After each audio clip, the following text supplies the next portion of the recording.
Shalom Bapak Ibu, sahabat Galilea yang diberkati oleh Tuhan Yesus. Kembali kita bertemu di pagi hari ini, di hari yang baru tentunya. Dan saya percaya kita semua dalam keadaan yang baik-baik saja. Amin. Nah, sebelum kita beraktivitas di sepanjang hari ini, mari kita datang di hadapan Tuhan dengan penuh sukacita dan ucapan syukur. Sebab Tuhan baik, sungguh baik dan teramat baik dalam hidup kita, yang sudah menjaga, menyertai dan memberkati istirahat tidur kita di sepanjang malam yang sudah berlalu.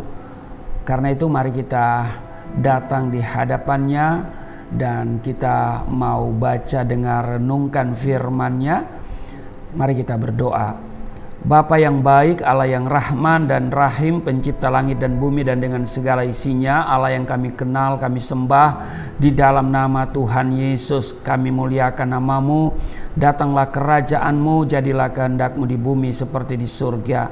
Saat ini sebelum kami beraktivitas, kami datang bawa kehidupan kami kepadamu. Kami berterima kasih kalau Tuhan sudah menjaga, menyertai, memberkati istirahat tidur kami di sepanjang malam yang telah berlalu. Dan oleh anugerah-Mu kami ada di hari ini sebagaimana kami berada. Terpujilah Engkau kekal untuk selamanya. Kami hendak baca, dengar, renungkan firman-Mu. Urapi kami, buka hati pikiran kami.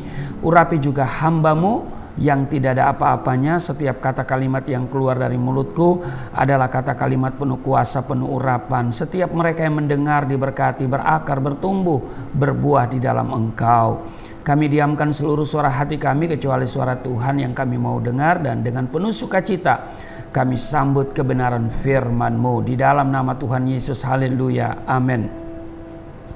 Bapak Ibu, satu ayat di 1 Korintus pasal 2 pada ayatnya yang ke-12 dikatakan begini: kita tidak menerima roh dunia tetapi roh yang berasal dari Allah, supaya kita tahu apa yang dikaruniakan Allah kepada kita. Nah Bapak Ibu, sahabat Galilea yang diberkati oleh Tuhan Yesus, banyak hal dalam hidup kekristenan yang tidak dapat dimengerti dan dipahami oleh orang-orang dunia. Mengapa? Karena ya pekerjaan Tuhan tidak bisa diukur dan dinilai secara logika. Nah, salah satu contoh adalah karunia-karunia rohani.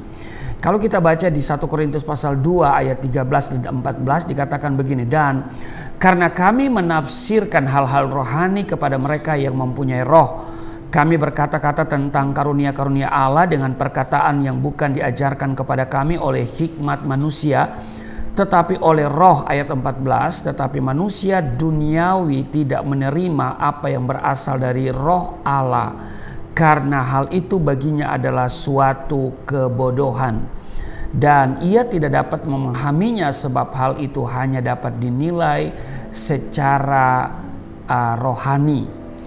Nah Bapak Ibu, memang ya orang-orang dunia itu sulit memahami apa yang tertulis di dalam Alkitab. Kenapa? Karena ya mereka tidak menerima roh yang daripada Allah sendiri ya. Nah bagi kita yang telah menerima karunia-karunia Roh Kudus dari Tuhan kita, tentunya kita telah menerima perlengkapan pribadi yang tidak dapat dijelaskan secara akal manusia. Namun peristiwa yang jelas mendatangkan perubahan hidup. Ini terjadi semata-mata karena kuasa Roh Kudus pada hari Pentakosta yang merupakan penggenapan dari janji Allah. Tertulis di Kisah Rasul pasal 2 ayat 4. Maka penuhlah mereka dengan Roh Kudus, lalu mereka mulai berkata-kata dalam bahasa-bahasa lain seperti yang diberikan oleh Roh itu kepada mereka untuk mengatakannya. Nah Petrus yang sebelumnya pernah menyangkal Kristus sebanyak 3 kali, setelah mengalami jamahan Roh Kudus, hidupnya berubah 180 derajat. Ia tidak takut lagi ya untuk memberitakan Injil ya, tetapi dengan berani menyatakan kebenaran di hadapan ribuan orang, dan dia bersaksi tentang Kristus yang telah bangkit. Itu sudah bisa lihat di Kisah Rasul pasal 2 ayat 32. Nah, peristiwa di ruang atas di Yerusalem benar-benar telah membawa perubahan besar dalam diri pengikut Kristus. mereka mengalir dalam arus sungai Roh Tuhan yang penuh kuasa dari tempat yang maha tinggi. Saudara, sampai detik hari ini Roh Kudus masih dicurahkan. Amin. Roh Kudus masih tetap diberikan. Ya, jangan ada semacam pemahaman dari salah seorang hamba Tuhan di negeri ini yang boleh dikatakan ya dikenal oleh banyak orang. Ada pencurahan Roh Kudus yang ketiga. Jadi ada seperti part 1, part 2, part 3 ya. Ini saudara, ini ya kalau menurut saya itu hanya semacam ya pengajaran yang supaya membuat lain dari yang lain mungkin ya. Padahal Roh Kudus itu setiap hari dicurahkan kepada kita. Ya kan? Hamba Tuhan itu bilang, ya nanti di satu tempat, di tempatnya di daerah adalah satu tempat, nanti di sana dicurahkan pencurahan Roh Kudus yang ketiga apa? Iya. Jadi pencurahan Roh Kudus yang ketiga. Waduh, saudara ya. Ini dasar Alkitabnya di mana? Padahal Bapak Ibu, Roh Kudus setiap hari itu dicurahkan dan tidak pernah tertutup aliran kuasanya bagi setiap orang percaya yang sudah mengalami kelahiran baru.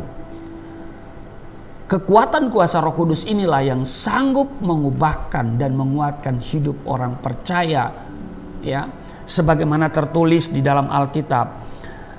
Sebab roh yang ada di dalam kamu lebih besar daripada roh yang ada di dalam dunia ini. 1 Yohanes pasal 4 ayatnya yang keempat. Jadi tidak ada itu pencurahan Roh Kudus part 3 gitu ya. Setiap hari ada pencurahan Roh Kudus, setiap hari Roh Kudus diberikan, ya. Tinggal kita mau terima atau enggak, ya.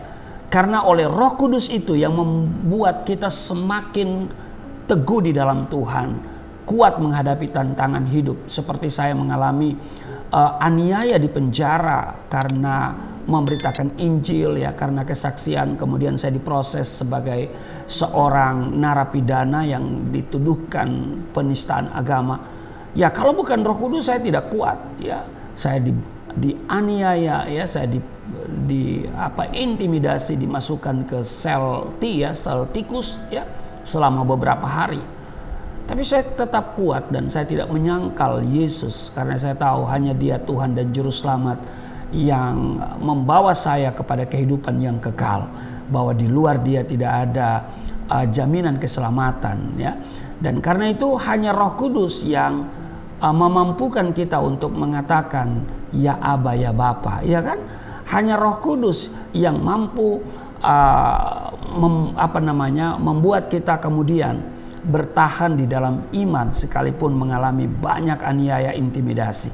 Jadi Roh Kudus diberikan agar orang-orang percaya makin kuat, dan juga bagi kita yang melayani Tuhan, Roh Kudus diberikan agar pelayanan orang-orang percaya itu penuh dengan kuasa dan tentunya berdampak.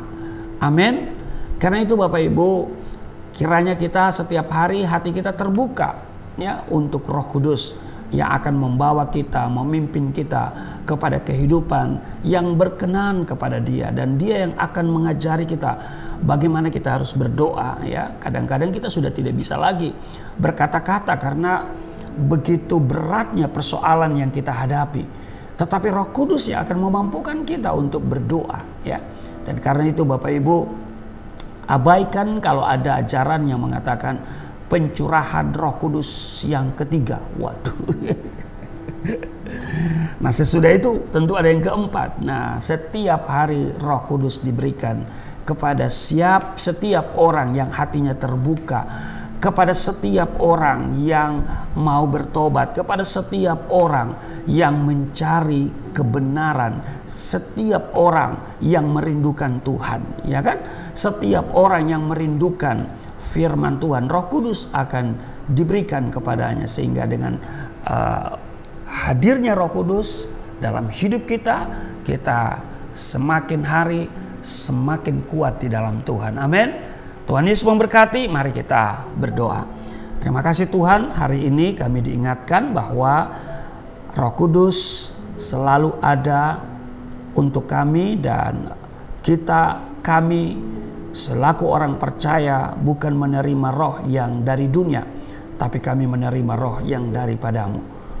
Roh Kudus dicurahkan pada hari Pentakosta, maka sampai saat ini kami terus menerima Roh Kudus, bahwa kami mendengar ada Pentakosta yang ketiga, kami abaikan itu karena tidak sesuai dengan ajaran Alkitab, bahwa Alkitab menuliskan kepada kami bahwa kami bukan menerima roh dari dunia, tapi roh dari Allah, dan itu setiap hari Roh Kudus diberikan kepada kami. Dan setiap orang yang merindukan Tuhan, yang merindukan kebenaran firman Tuhan, yang merindukan kehidupan yang kekal, Roh Kudus akan bekerja di dalam hidupnya. Terima kasih hari ini kiranya Roh Kudus membawa kami kepada kehidupan yang berkemenangan. Ada tantangan, ada kesulitan, ada masalah, tapi ada Roh Kudus yang selalu memberikan kami jalan keluar dari setiap persoalan. Dan karena itu, oleh kuasa Roh Kudus, kami bisa menghadapi berbagai tantangan, kesulitan, masalah, pergumulan itu, dan kami akan tampil menjadi pemenang. Berkati setiap sahabat Galilea di mana saja mereka berada. Kasih setia Tuhan senantiasa berlaku atas kami semua, dan Tuhan berkati kami semua di dalam nama Tuhan Yesus. Haleluya. Amin.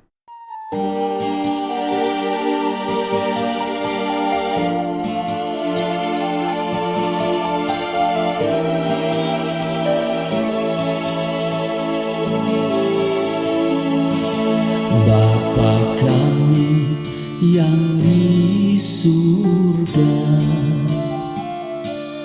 dimuliakanlah nama-Mu. Datanglah kerajaan, jadilah kehendak-Mu di bumi seperti di surga.